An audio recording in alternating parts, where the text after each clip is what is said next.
I remember this happened when I was in elementary school. Our family moved into a new neighborhood, renting an apartment on the 13th floor of a 20-story building. No matter if we were going up or down, we always had to take the elevator. Since the school was very close to home, after we moved here, I started going to and from school by myself. Even though I thought it was pretty cool to go to school on my own at the time, I was still just a kid, and after a while it started to feel boring. But luckily, I made new friends pretty quickly. He was a kid who lived a few floors above me, and he was the same age as I was. His name was Dai, and he was in the class next to mine. At first, I met him in the elevator by coincidence, and since we both loved watching the same cartoon, even our favorite characters were the same, we became good friends who went to and from school together. Every morning, we would chat about the cartoon we watched the night before as we headed to school, and after class, we'd meet up at the school gate, talk about what happened that day, and walk back to our neighborhood together. That's how we spent about half a semester together. Until one day, something happened. That day, school let out a bit early, and we practically ran all the way back to the bottom of our building. Watching the elevator slowly come down, we started imitating the fight scenes from the cartoon in the lobby.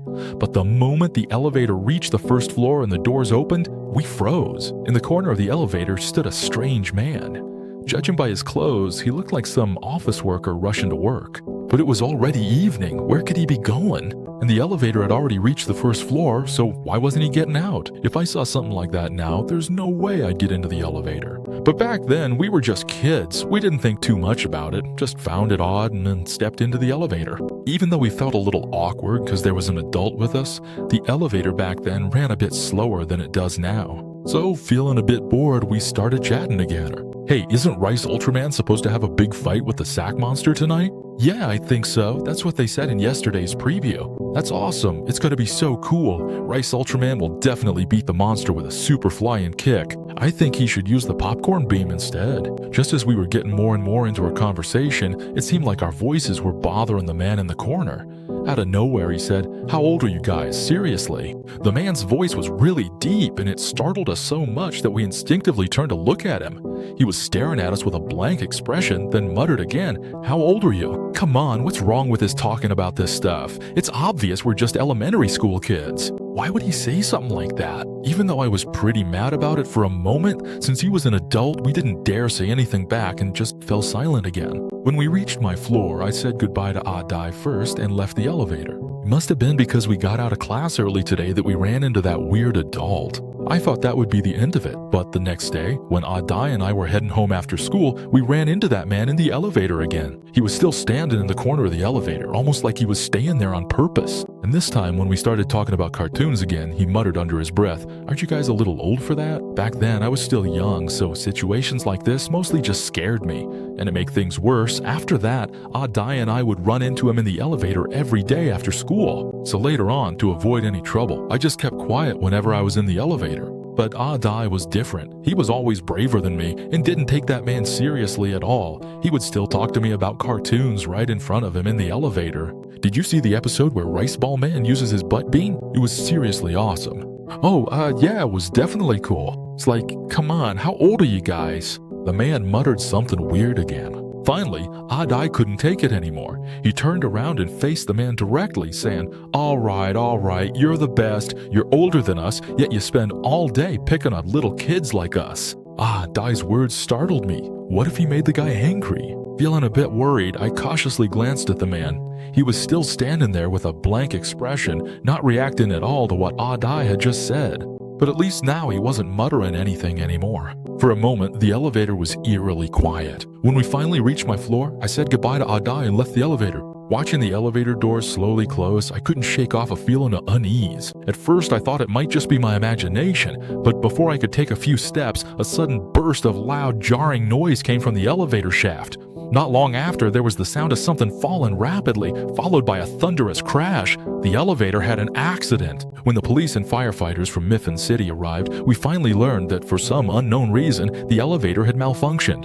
First, it shot up to the top, then suddenly plummeted down to the first floor.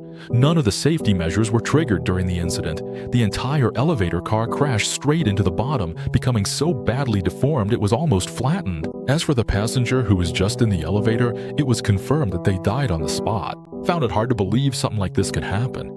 What struck me as even stranger and more shocking was that inside the crushed elevator car, they only found Adai's body. But the problem is, there was clearly another adult man in the elevator just now, and judging by when the accident happened, the elevator hadn't even stopped at any other floors yet, so that man should have still been inside. I told everyone about this, but the police said that in all the surveillance footage they could access, they only saw me and Adai. There was no such so-called office worker-looking man in the elevator before the accident happened. Besides, there was no one matching my description anywhere in the entire building or even the whole residential complex. I was completely shocked by this, but everyone else thought I was just a kid who'd been frightened, so they had my parents take me home to rest. But at home, unable to accept this fact at all, I kept describing that man's appearance to my parents. It wasn't until later, when I happened to see the news on TV, that my eyes widened in shock. Look, the man I was talking about is him. I pointed at the news on TV and called out to my mom and dad. But the next second, I was stunned. The TV was reporting on a series of recent elevator accidents in Mifflin City, and that man's photo was shown as the only victim in an elevator crash that happened a few months ago. According to the report, at the time of the accident, he was rushing to work, but the elevator suddenly shot up to the top, then plummeted from the 15th floor all the way down to the ground. Wait a minute, if the man Adai and I kept running into in the elevator these past few days actually died in an elevator accident a few months ago, then was the person we saw that man's ghost? It felt like I suddenly realized something. Just then, the host continued, "This is truly strange." When the accident happened, none of the elevator safety measures were triggered. By the time the crashed elevator car was discovered, it was already completely wrecked and deformed, and the victim trapped inside had been so thoroughly crushed by the twisted elevator that their body was almost entirely mangled. Wait a second, I suddenly felt a chill run down my spine. Could it be that from the very beginning, what that guy kept muttering under his breath was actually, "How old are you already? Seriously, how old are you already?"